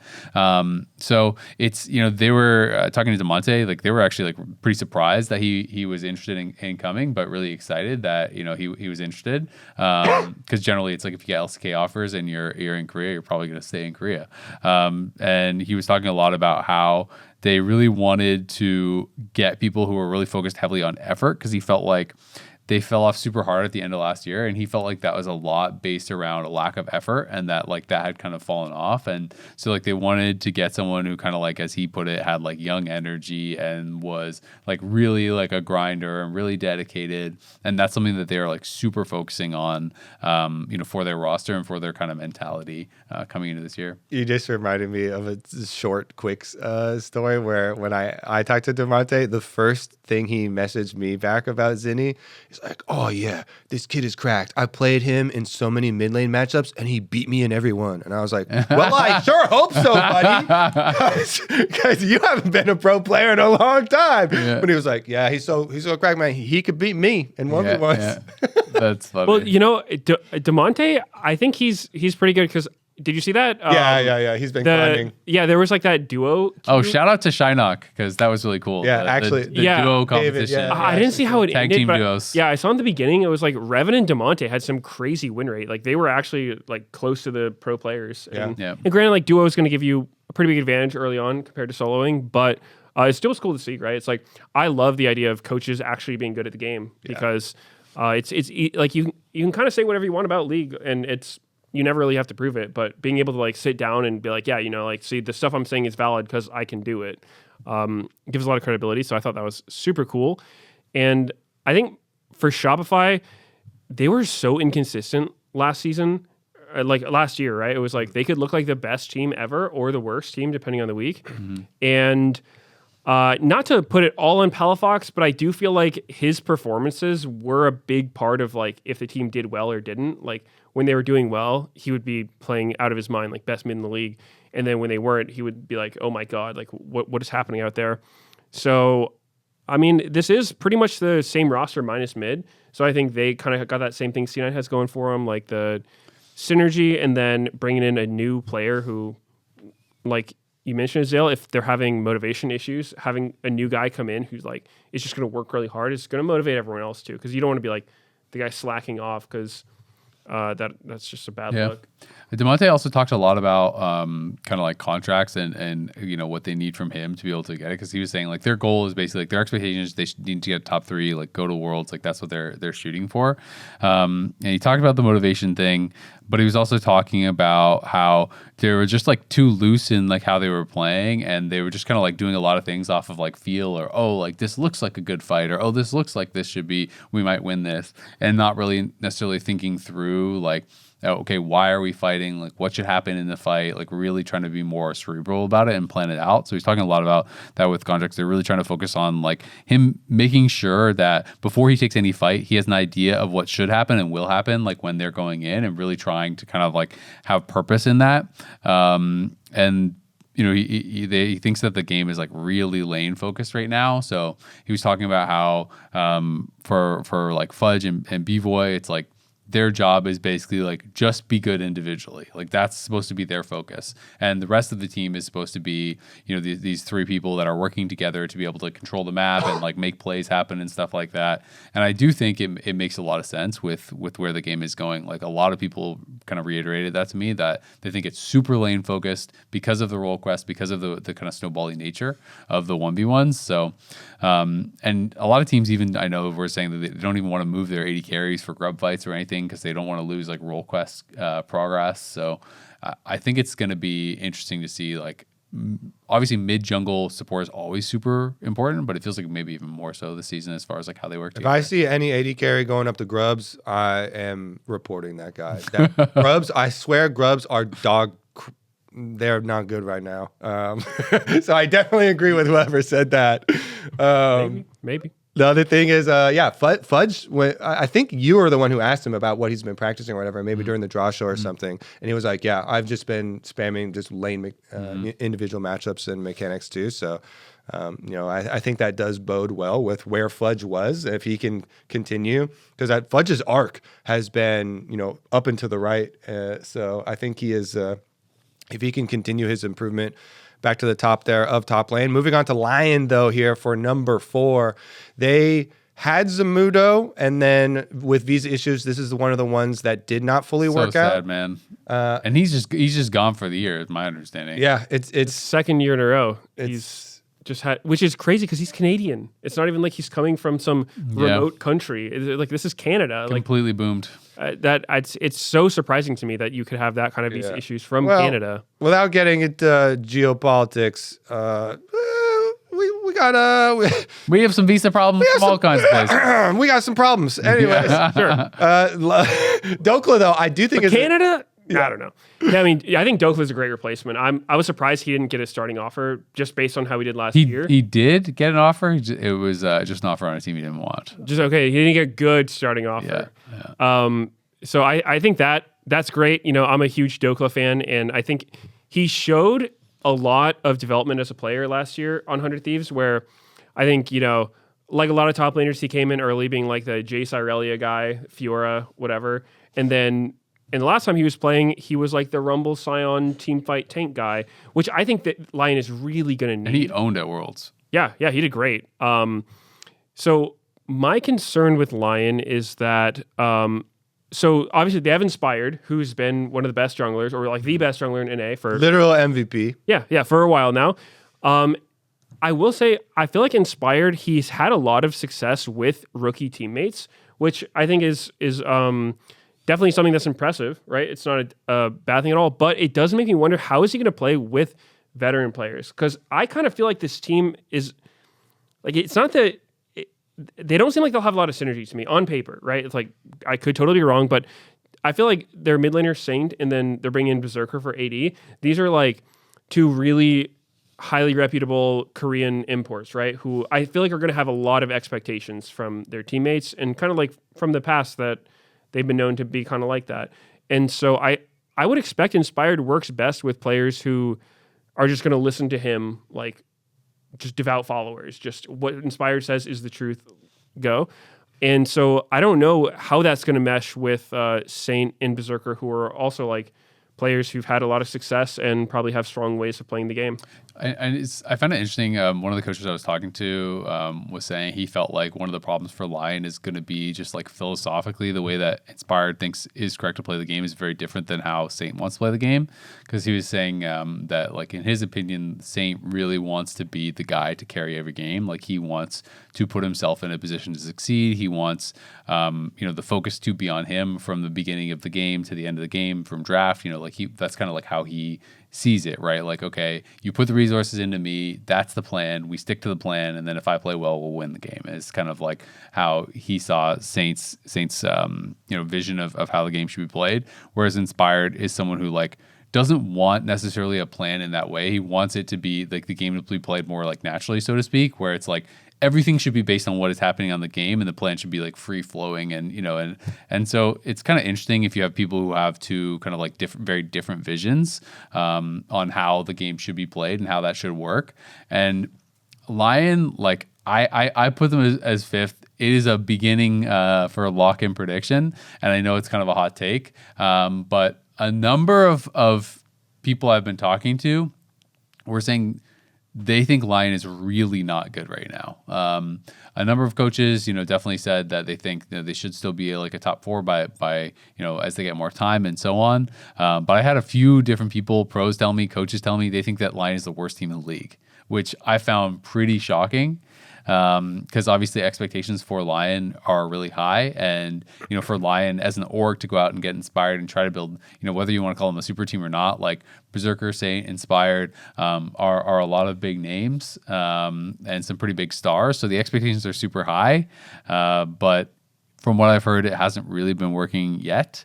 I didn't get a chance to talk to Rainover. He's the only coach I didn't actually get to talk to, so I didn't really get to get his view. I tried reaching out a few times, but yeah, it's maybe a hot take, but I feel like based on everything I'm hearing, I think they're going to have a slower start. Yeah, I think that's totally fair. I have the same worries. I put them third because I think when you just look at the actual strength of the players in this team, they just really insane. And so I think it's not unlikely that this team's going to have a good start. I haven't looked at their full schedule or anything like that, but I think if they come in and they start winning, obviously like the cracks aren't going to show when you're winning. But I don't know, if there was one team that's going to mental boom this season, I feel like it would probably be this one. Just there's so many strong personalities on one team, and like you mentioned, they have different ways of playing the game. So yeah, I'm gonna have my eye on that. But I think Douglas great for vibes, so I think that's a really good pickup for them.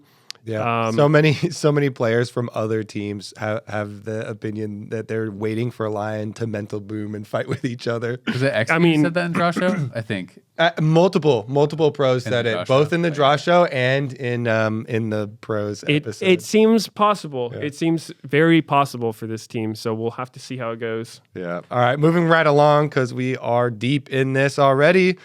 Sentinels with Impact is back, baby. Mm-hmm. We were talking last season. I was like, oh man, it'd be so cool if Impact came back as a coach. Or do you guys think he could get picked up on a team? And he did get picked up on a team. I mean, he's a veteran. Sentinels also did like some value, it feels like, shopping during the offseason. And they're like, oh, Disguise. They went to the Disguise store. They're like, Disguise, you did a really good job winning the promotion tournament, getting back in. And would any of you players like a full-time spot on a new organization in the LCS? And then we'll get Impact leadership. Impact just got removed from Team Liquid. Impact's, hell yeah, I love League of Legends. I'll keep playing.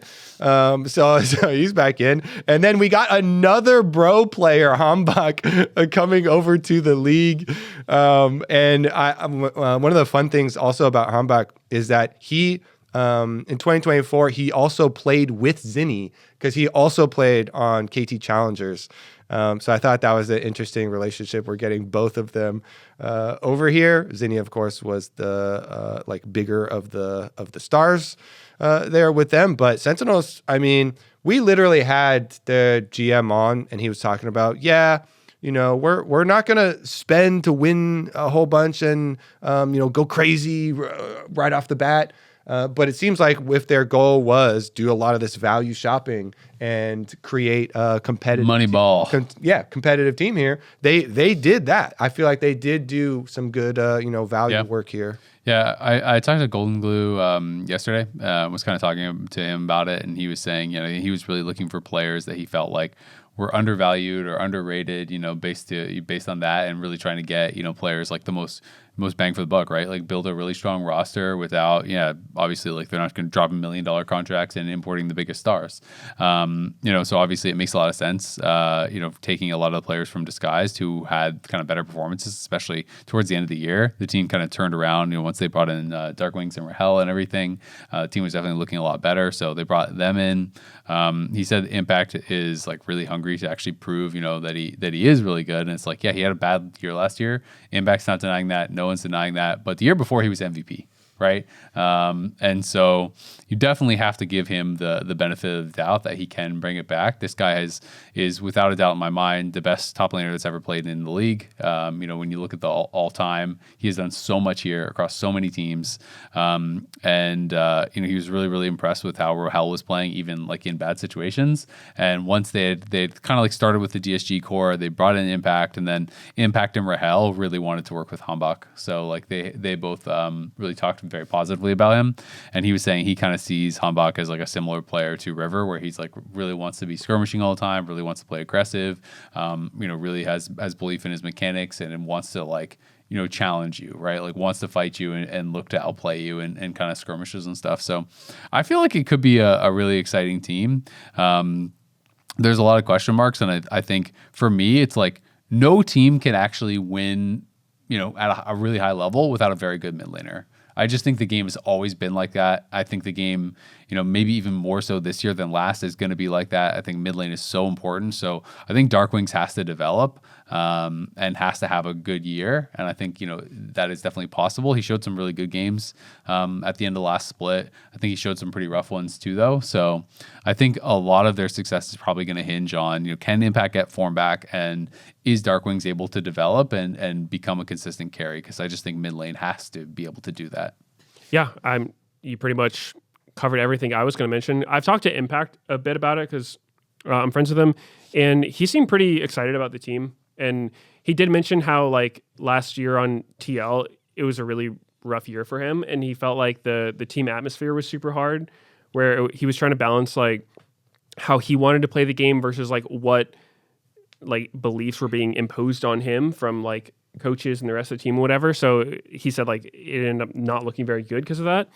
And so he's excited to like have a lot of agency in this team and work with like Hambach. He did say Darkwings is like super new, so they're working with him a lot to get up to speed. And I think Darkwings has a really difficult job. Like when you look at the competition, like this is insane. He's up against like all of these players that could be an LCK. So he's definitely got his work cut out for him. And we'll see how he does with that. So, which is why, I think fifth is fair for them. I think there's a chance they could be really good, but I think they also, they're a newer team, and it seems hard. Yeah.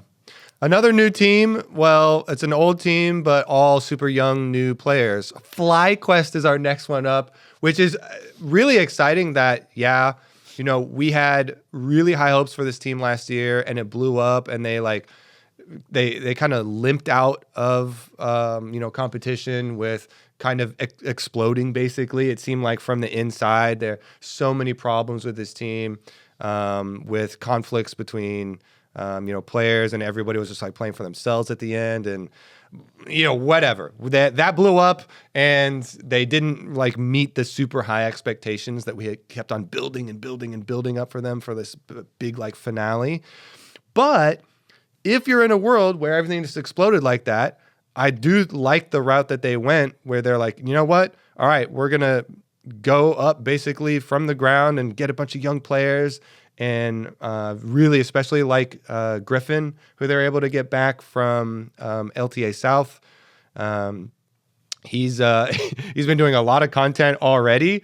Actually, Mihir did an interview with him where they went to the gym, and he was like, he's just so happy the whole time and so excited and like wants to prove himself, and wants to like live the dream of winning. And he was like, he even was saying he'll get a tattoo of the champion that he uses to win the first like thing that he wins, basically.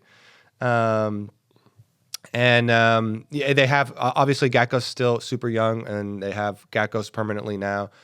No swapping there, and keeping Masu and Quad as like the core for their carries, and getting CrowdGen is just like a lot of youthful exuberance. Masu did say during the draw show that he didn't think that they were very good yet. Obviously, this team is super young. One of the benefits of being super young and getting signed like this to a build team, basically, though, is that you don't have a lot of pressure. This is another thing that Griffin referenced. He's like, nobody expects us to win.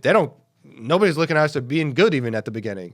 But Griffin, even with that, he had confidence. He was like, I think that by split 3, we will be one of the teams that can make Worlds and one of the top 3 spots. So he both was like, there's zero expectations and we're not good now, but thinks that, to me, in a short timeline of just getting to split 3, already thinks that they can get a world spot. So that is super hype.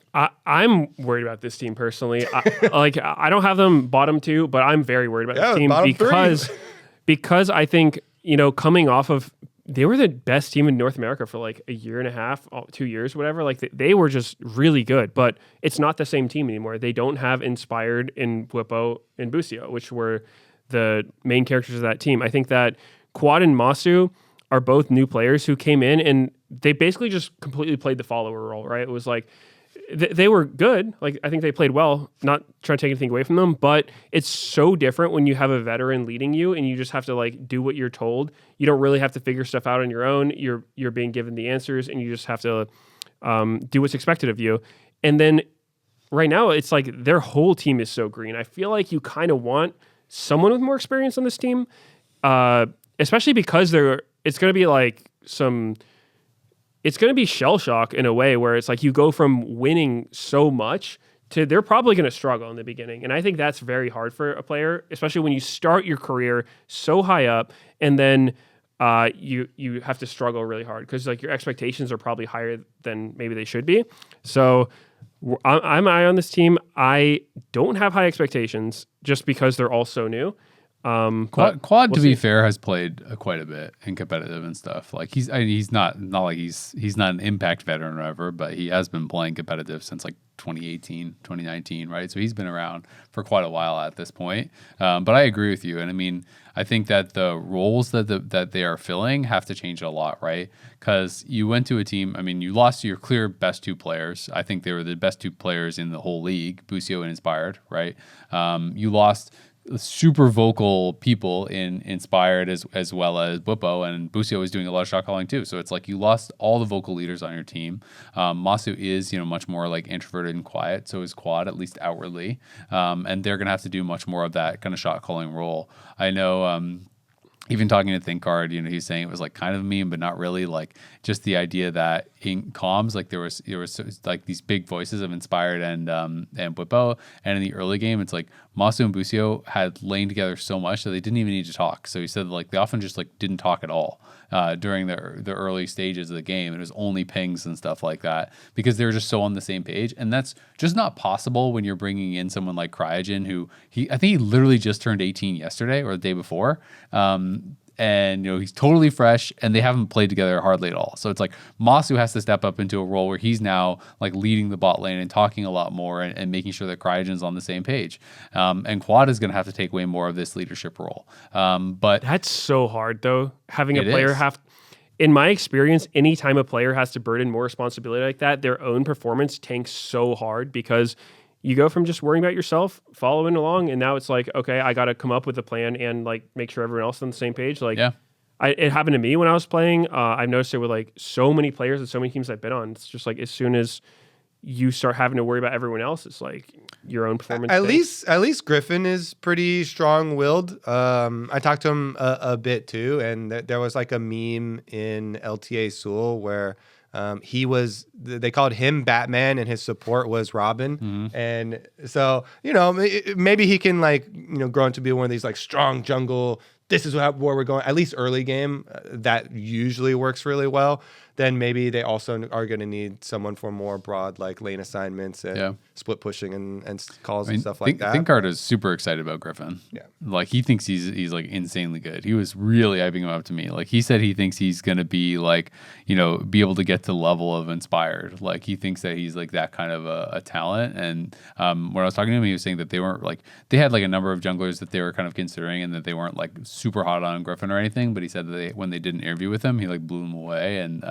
They really got a lot more excited about him as a result. So, I mean, it's going to be interesting because ThinkGuard was also talking about along the jungle stuff, how ThinkGuard thinks that like his specialty is working with junglers because he was like, you notice all these junglers that I worked with had like these blowout seasons. He was like, when Liro was really popping off, he was coaching him, and he said like Tatu. He said Inspired last year was saying Tatu was the best jungler besides him in the whole region and in LTA, and that like he was working with him there. He said when Contracts had his like breakout years and stuff, he was working with him. So he's like I'm the jungle. I'm like jungle's my specialty. He was really excited about it and feels like he really has a strong vision on how jungle should be played and playing around jungle timers and wants teams that want to enable their junglers. And he thinks, I think, not just like, oh, I taught them everything. It's more like his philosophy of how they should play the game, he thinks is jungle focused. And so he thinks that's going to be beneficial for him. And he was really excited about it. And FlyQuest in general, talking to the team, just seems they feel like they have like the next generation of stars, right? And they don't think that they're going to be, slamming Lock-In. I don't think anyone does. But ThinkHard was saying like the way that you should judge if this team is doing well is if they're winning team fights. Because he's like, we have a team of teenagers. Like our hands have got to be like the best hands, right? And they're going to be one of the youngest tier 1 teams around. Cryogen, I think, literally just turned 18. Gakkos is 18. Griffin, I think, it recently turned 19. This team is super young. I mean, Quad is going to be the oldest player on the team, and he's 23. So it's like they want to fight all the time. They want to, make it, aggressive plays, and that's kind of like his baseline of we need to be winning team fights or like something is going wrong, and the rest can be all learned is kind of like their perspective. But honestly, I think FlyQuest is a team I'm most excited for out of any team to watch, because I do feel like they have a lot of potentially really exciting young players, and I'm just kind of hyped to see what's going to happen with them. Yeah, should be fun. Meanwhile, at the bottom, holding hands are perennial bottom 2 teams. Dignitas and Disguised are next. Dignitas edges out Disguised this time around with their pickups of remaking the old Energy team with Palafox, FBI, and Ignar all joining. XU rejoins the Dignitas organization with a new general manager, by the way. Mm-hmm. They changed to Jonathan, who is amazing. He worked with CLG. Amazing general manager. I just played Jonathan at Travis's Magic tournament this last weekend. I think he's a great GM. I did edge out the win. It was really close though. we were running very good job, dude. We were running very similar decks. It literally came down. This ties into the power rankings. It came down to like counting the last couple of turns or whatever, and it technically was gonna be a tie, but he was honorable, and since I was winning, he forfeited the last one. So. Wow, that's not a good look for. So Dig. That's why he edged him out in the power rankings. I think Dignitas stocks are going way up now. I don't know. You make it sound like they like losing or something. That's not really what you want in your LCS team. I like Jonathan a lot. And XU returned. I think that's a good test, right? XU, who might be the human that hates Dignitas organization the most of any human in the world, has returned to the organization. Yeah. That must be like a clear signal, right? He's like, all right, cool, new GM in, new blah, blah, blah. They're shifting stuff up. Yeah, I'm sure that'll go well. They're changing things. And Swiffer How could someone rejoin in Oregon and have another bad experience? That'll be fine. Well, I mean, they're changing some stuff behind the scenes. So, they are going to have, I mean, honestly, I feel like I would change my ranking. I wasn't even thinking about, because I did my power rankings in my head with like what their intended roster is going to be, but they're going to be playing with Mobility and Breezy. I think they are going to be the worst team. Oh, right. Their bottom lane legit is not going to be here for like the whole Lock-In. That's what I had heard. So I think they are going to be the worst team in Lock-In because they don't even have their bot lane. I do think, basically, like my understanding from talking to Swiffer, he was saying that like, okay, last year obviously it was a disaster. He came in and started talking to all the players and the coaches, and they kind of tried to talk to everyone and determine like, all right, like who was kind of creating all this negativity, who was creating positivity. Because I don't know if you guys saw, but like Photon did an interview where he said like he came in and he wanted to try really hard, and it just had felt like it was so negative, everyone had already given up basically, right? And so after these interviews and everything, they decided to really, who was it? All they Give wanted me a name. well, they only wanted to keep Photon, right? So it was everyone else apparently. So they decided to kind of build around him and are really kind of like excited about him as an individual player. So I think it makes sense. I think the one pickup that a lot of people are going to be kind of wondering about is Palafox, because I think a lot of people are pretty negative on him over the last maybe 2 years. But he has stayed around, and Swiffer feels like this environment is going to be good for him, and that he is still really motivated and really still like a very hard worker.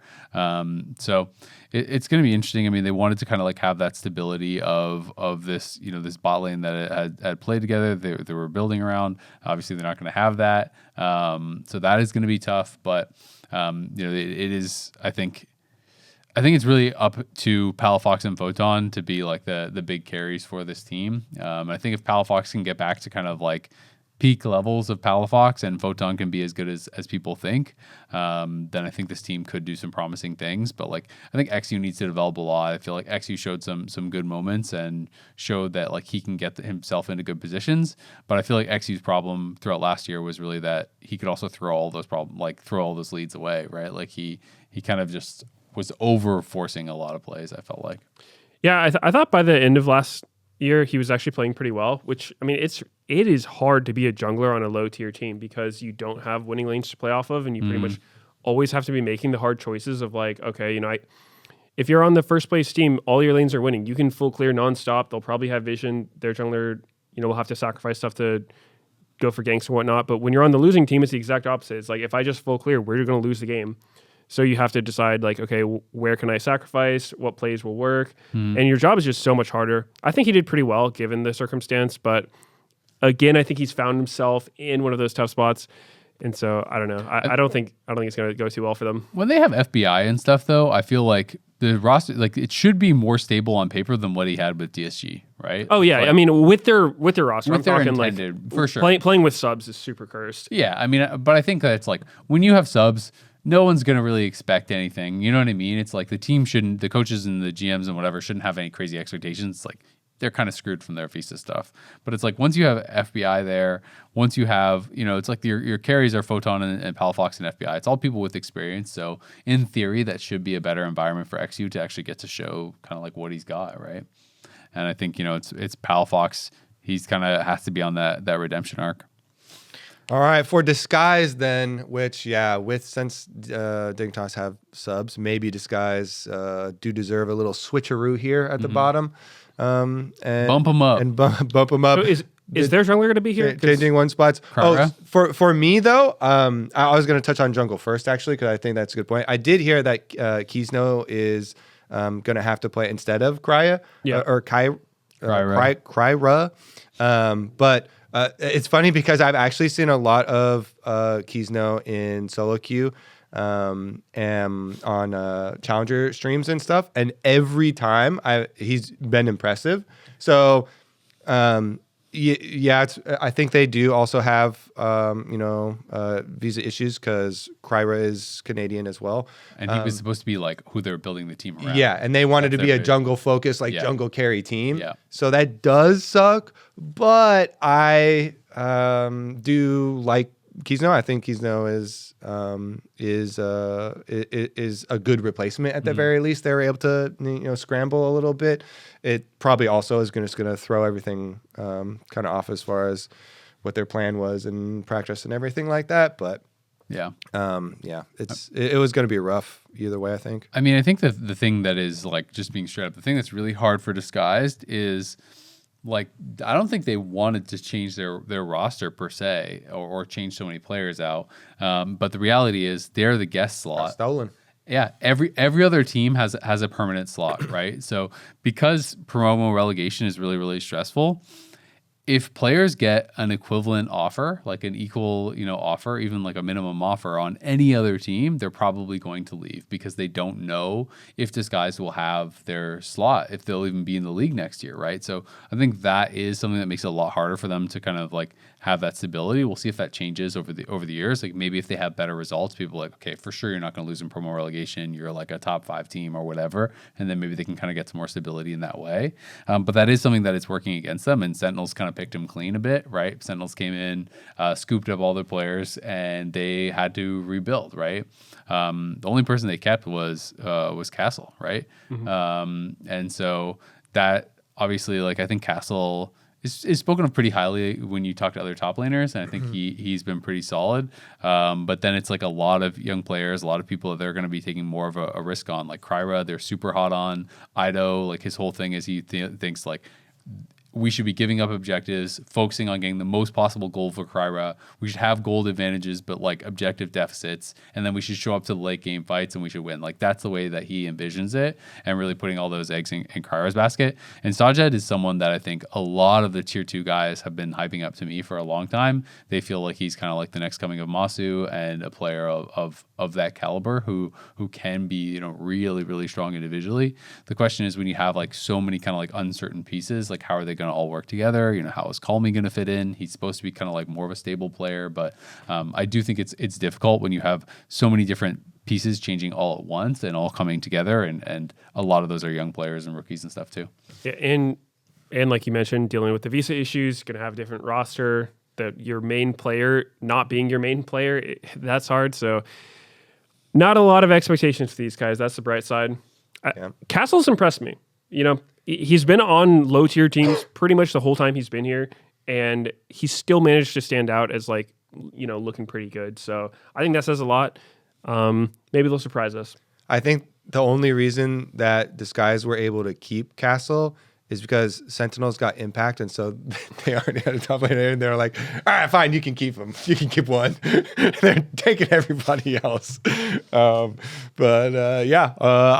I'm so excited. LCS being back just feels so good here. I think this is going to be an absolute banger year. Yeah, it's going to be a lot of fun. Thank you, everyone, for joining us for this episode of The Dive, driven by Kia. That is going to wrap it up for us for now. It's good to be back. 10 years. We're old as hell. Woohoo! And be sure to subscribe to us on Spotify, Apple Podcasts, and YouTube so you don't miss an episode of The Dive. Also, leave a comment. Let us know if you want anything new this year.